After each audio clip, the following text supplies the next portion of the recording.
Un bon dirigeant aussi doit savoir que le plus important pour sa carrière politique, c'est ce qu'il fait à son pays, à son concitoyen, parce que le jour où il sera plus là, les gens ne se souviendront jamais de combien de châteaux il avait laissé à tel endroit, de combien de millions il a laissé sur son compte. Non, les gens se souviendront de lui, des bonnes choses qu'il a fait pour eux et pour la nation.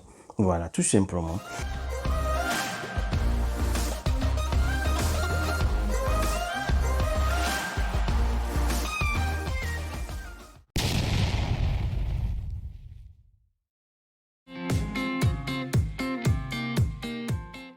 Madame, Messieurs, bonjour. J'espère que vous allez bien. Bienvenue sur Regimicom. Dernièrement, vous l'avez remarqué, et je vous avais proposé un petit voyage dans la savane pour regarder la façon dont vivent les animaux, parce que pour moi, j'estime que nous, humains, nous avons énormément de choses à apprendre du monde animal. Aujourd'hui, je vous propose d'y rester un petit peu et pour voir comment vivent ces animaux. En particulier, je propose de regarder les lions, comment les lions vivent. C'est pas pour rien qu'on les appelle les rois de la jungle. C'est-à-dire que le lion est considéré comme le roi de tous les animaux. C'est pas pour rien. Donc, les lions, ce sont des animaux qui vivent en famille, en groupe. Ils chassent en groupe, ils mangent en groupe. Et ce qui est extraordinaire, c'est que après avoir chassé, après avoir tué la proie, ils mangent, et une fois ils sont rassasiés, ils se lèvent, ils partent se reposer, laissant derrière la proie ce qui reste de les repas aux autres animaux. Les petits animaux, les chacals, les hyènes, etc. Et donc, ils les laissent manger tranquillement. Quand on compare avec le monde humain, nous, on fonctionne différemment. Et moi, je me suis intéressé plus, vous savez, moi, j'oublie pas mes origines. Et je propose de retourner en Afrique. Je retourne en Afrique pour voir comment nous fonctionnons, comment je vais parler de la classe dirigeante et de la société civile également. Parce que nous avons énormément de choses à apprendre, des choses à faire, en nous inspirant bien évidemment de ce monde et de vie de lion. Donc vous savez, comme vous le savez tous, on parle souvent, il y a toujours des polémiques dans les médias, sur les réseaux sociaux, à propos de la non-alternance politique en Afrique. Et souvent, les dirigeants qui sont concernés, ils se défendent en disant non, on ne part pas parce que le peuple nous l'a demandé. Le peuple a besoin de nous. Si je reste, c'est le peuple qui me l'a demandé. Voilà, c'est au peuple de décider. Je suis là, ça fait 30 et presque 40 ans que je suis là, et c'est le peuple qui me demande tout le temps de rester. Bon, là, je peux pas vous dire que c'est si c'est vrai ou pas, ou si c'est le peuple qui a demandé à tel dirigeant de rester au pouvoir. Peut-être que c'est vrai, peut-être que c'est faux, mais ce qu'il faut savoir, c'est que quoi qu'il arrive, la vérité finit par triompher. Et ce genre de dirigeant, franchement, je me dis, si un dirigeant peut se réveiller le matin, vraiment se regarder dans la glace et dire que le peuple vraiment veut toujours de lui veut qu'il reste au pouvoir, c'est pas grave. Mais si c'est pas le cas, ça pose problème. Mais quoi qu'il arrive, la vérité finit par triompher, finit par s'éclater. Et on l'a vu, je ne sais pas si vous vous rappelez du Burkina Faso. Blaise Compaoré à l'époque disait que non, et le peuple lui demandait de rester. Bon, il allait faire 30 ans.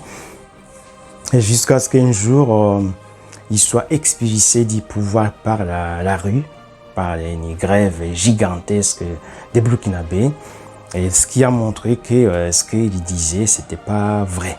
Parce qu'on ne peut pas imaginer un peuple qui réclame un dirigeant et qui, du jour au lendemain, va se descendre dans les rues pour chasser le dirigeant en question. Donc, quoi qu'il arrive, nous avons besoin des bons dirigeants.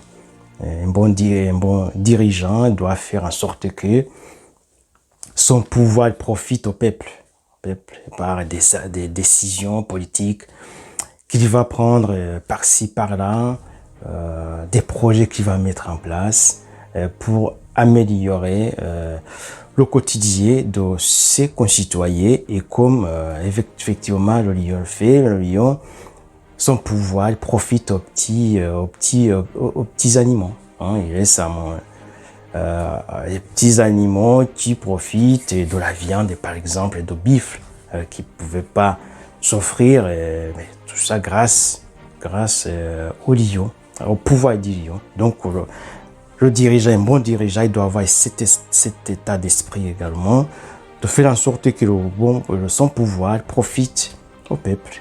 Voilà. Un bon dirigeant également ne doit pas se soucier de son avenir. Il doit avoir cet esprit d'insouciance. C'est comme le lion. Le lion, pourquoi quand ils ont tué les proies, quand ils ont mangé, ils sont rassasiés, ils laissent partir, ils se reposer. Ils pouvaient très bien prendre les proies, la mettre à côté pour la manger demain. Non, ils sont insouciants et parce qu'ils ont cette confiance comme quoi demain ils vont encore chasser, ils ont cette possibilité de chasser, de tuer encore un animal qu'ils vont manger. Un dirigeant pareil, il doit savoir que après son pouvoir, il aura sa retraite de chef d'État qui lui garantit une meilleure vie pour lui et pour toute sa famille. En tout cas, avec la retraite de chef d'État, il a de quoi vivre tranquillement. Il sera à l'abri du besoin. Il doit avoir aussi cet état d'esprit. Un bon dirigeant aussi doit savoir que le plus important pour sa carrière politique, c'est ce qu'il fait à son pays, à son concitoyen.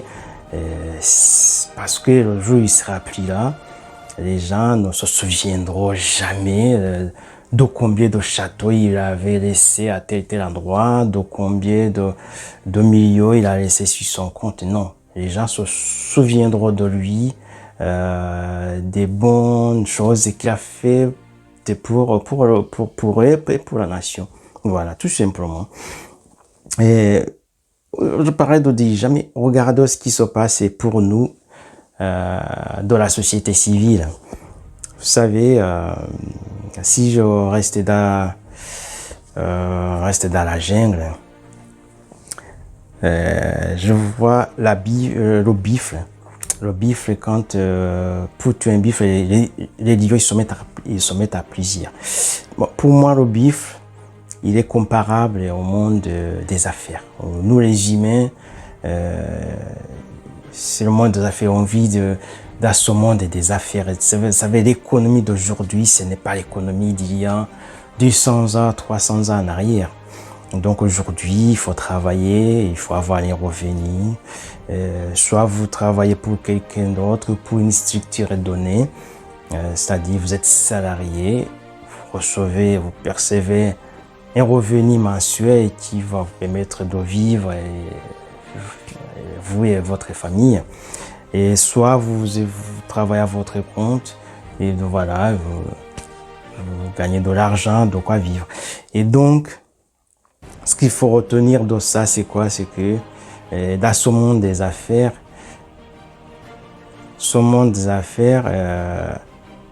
je veux dire, souris à ceux qui travaillent à plusieurs. C'est-à-dire, pour évoluer, franchement, il faut travailler avec les autres. Ça, se chercher des associés. Vous cherchez à lancer une affaire, un business. Il faut chercher des associés, se mettre à plusieurs. Et c'est comme ça que ça marche. Avoir cet état d'esprit de travail collectif. C'est là où on évolue beaucoup plus. C'est là où on gagne beaucoup plus. Et le monde d'aujourd'hui, des affaires nous le montrent, et les grandes fortunes aujourd'hui, c'est inspiré de ce genre de fonctionnement. Si vous prenez une société comme Amazon, le patron d'Amazon, si on lui demande de travailler tout seul, il ne pourra pas. Il a mis en place une organisation de façon à ce que des hommes et des femmes de différentes professions, différentes compétences travaillent ensemble au profit de sa société, et ça marche. Et voilà, c'est pour ça qu'il fait des milliards de dollars. D'autres grands groupes aussi, Facebook, etc., fonctionnent de cette façon. Nous aussi, Africains, peuples africains, nous devons aussi nous inspirer de ce monde de vie, de ce monde de fonctionnement, chercher des associés, c'est important. Je sais que les gens ils vont dire, oh non, vous savez, les Africains, qu'est-ce que je vais chercher comme associé?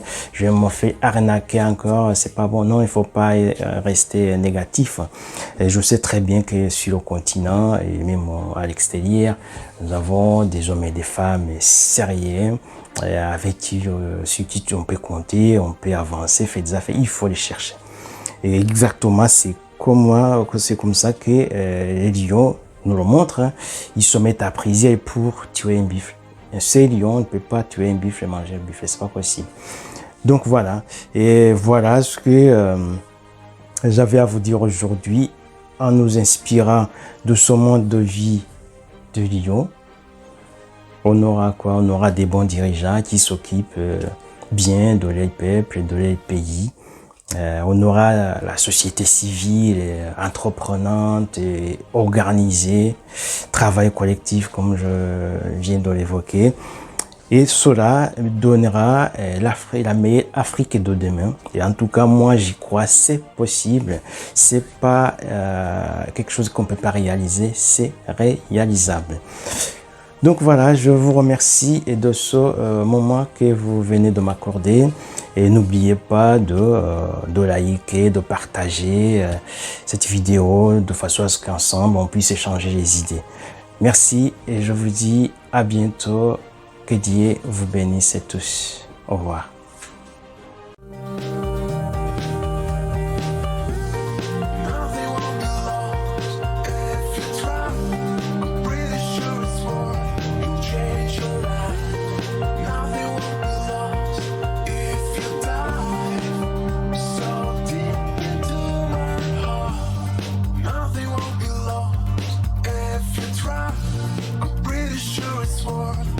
Change your